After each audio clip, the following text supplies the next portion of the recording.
7% 넘게 뛴 테슬라 주가, 앞으로가 더 기대되는 이유. 전기차 업체 테슬라의 주가가 지난달 28일 직전 거래가인 809.81달러에서 약 7.5% 오른 870.43달러로 마감한 후 839에서 880달러를 오르내리며 상승폭을 유지하고 있다. 테슬라의 첫 유럽 공장인 독일 베를린 기가팩토리가 곧 가동을 시작한다는 소식이 주가 상승의 이유로 지목된 가운데, 기가팩토리가 위치한 독일 브란덴부르크주가 4일 기자회견을 열고 가동을 승인할 거라고 로이터 통신이 3일 보도했다.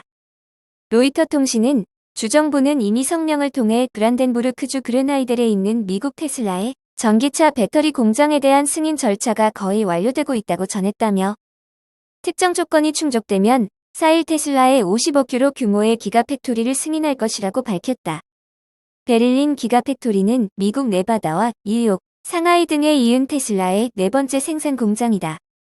지난 2019년 11월 일론 머스크 테슬라 최고 경영자가 설립 계획을 밝힌 후 착공에 들어갔다. 지난해 말 완공돼 시제품을 만들고 있는 것으로 알려졌다. 하지만 주정부의 승인이 떨어지지 않아 실제 제품을 생산할 수 없었다. 테슬라가 배터리 공장 추가 건설을 허가해달라는 신청서를 뒤늦게 제출한 데다 일부 시민단체가 식수 고갈 문제를 제기했기 때문이다. 공장을 가동하려면 막대한 양의 물이 필요한데 이로 인해 수자원이 고갈되고 야생동물의 서식지가 훼손될 가능성이 있다는 것이다. 일부 주민과 환경단체들은 이에 대한 가처분 신청을 내기도 했다. 일론 머스크는 지난해 당국에 보낸 서한에서 당국의 복잡한 요구사항이 기후변화와 싸우려는 긴급한 요구와 상충된다며 독일의 법과 절차에 대해 짜증을 드러냈다. 주정부가 이미 성명을 낸 만큼 이날 기자회견에서 베를린 기가팩토리 가동 승인이 떨어질 가능성이 높다.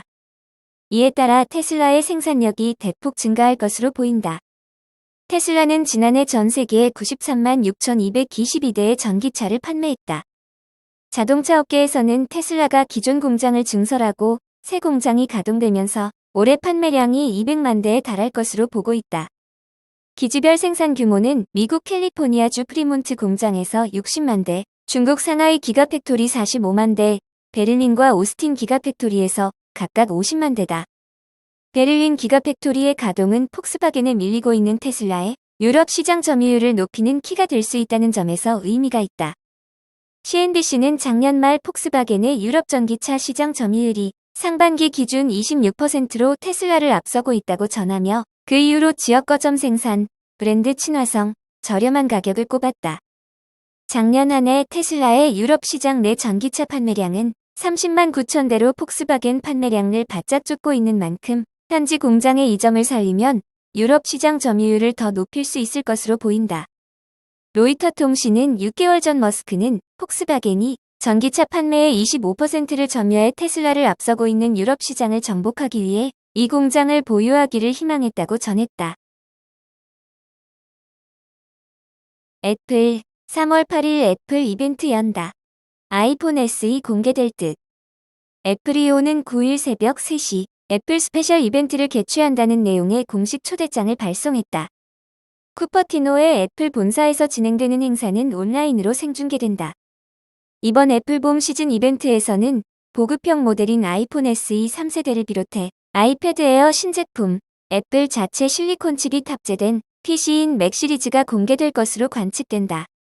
맥루머스, CNBC 등에 따르면 새 아이폰 SE 겉모습은 4.7인치 LCD 화면으로 현재 버전과 유사하지만 A15 바이오닉 칩, 후면 카메라, 5G 연결 등 새로운 기능들이 더해진 형태로 추정된다.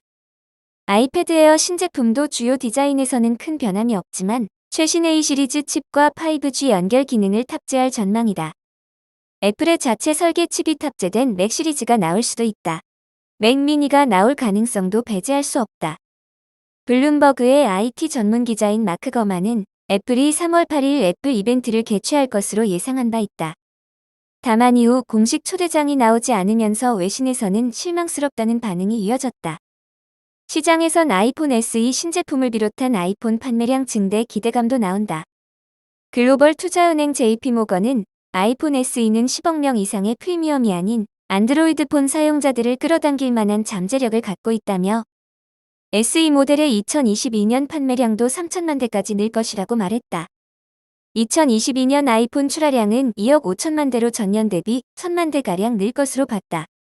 올해 애플 이벤트는 작년에 이어 2년 연속 코로나19로 인해 온라인으로 진행된다. 행사는 애플 홈페이지와 공식 유튜브 채널, 애플 TV 애플리케이션 등을 통해 시청할 수 있다. 마이크로소프트, 러시아에서 모든 신규 판매 서비스 중단. 마이크로소프트가 러시아 내 신규 제품 판매와 서비스를 중단하기로 했다. 마켓워치를 비롯한 외신에 따르면 마이크로소프트는 이날 러시아에 대한 모든 제품 신규 판매와 서비스를 중단하겠다고 밝혔다. 마이크로소프트는 윈도우와 엑스박스를 포함한 러시아 사업의 대부분에 적용된다고 설명했다. 이는 러시아의 우크라이나 침공 이후 러시아 제재에 따른 조치이기도 하다. 마이크로소프트는 또 러시아의 사이버 공격으로부터 우크라이나를 방어하는 데 노력할 것이라고 발표했다. 이날 마이크로소프트의 주가는 전일 대비 2.05% 하락한 289.86달러에 거래가 종료됐다. 대형 서점 다 죽여놓고 오프라인 문 닫는 아마존 북스. 세계 최대 전자상거래 업체 아마존이 오프라인 서점 아마존 북스의 문을 닫는다. 경제매체 CNBC에 따르면 아마존은 미국과 영국에서 운영해온 아마존 북스와 아마존 포스타, 아마존 팝업 등 상점 68개를 모두 폐점하기로 했다. 폐점 시점은 점포 사정에 따라 달라진다. 아마존 포스타와 아마존 팝업은 아마존 전자상거래 사이트에서 별 4개 이상의 평점을 받는 등 평판이 좋거나 인기가 많은 전자기기와 장난감, 게임, 주방 가정용품 등을 판매했다. 온라인 상점과 오프라인 상점 간 연계를 통해 판매를 촉진한다는 구상이었다. 그러나 이런 오프라인 점포의 매출 증가율은 다른 소매 사업에 비해 눈에 띄게 뒤처졌다고 CNBC는 전했다. 다만 프리미엄 식료품 체인 홀푸드와 아마존 프레시, 편의점 아마존고 등은 그대로 운영된다.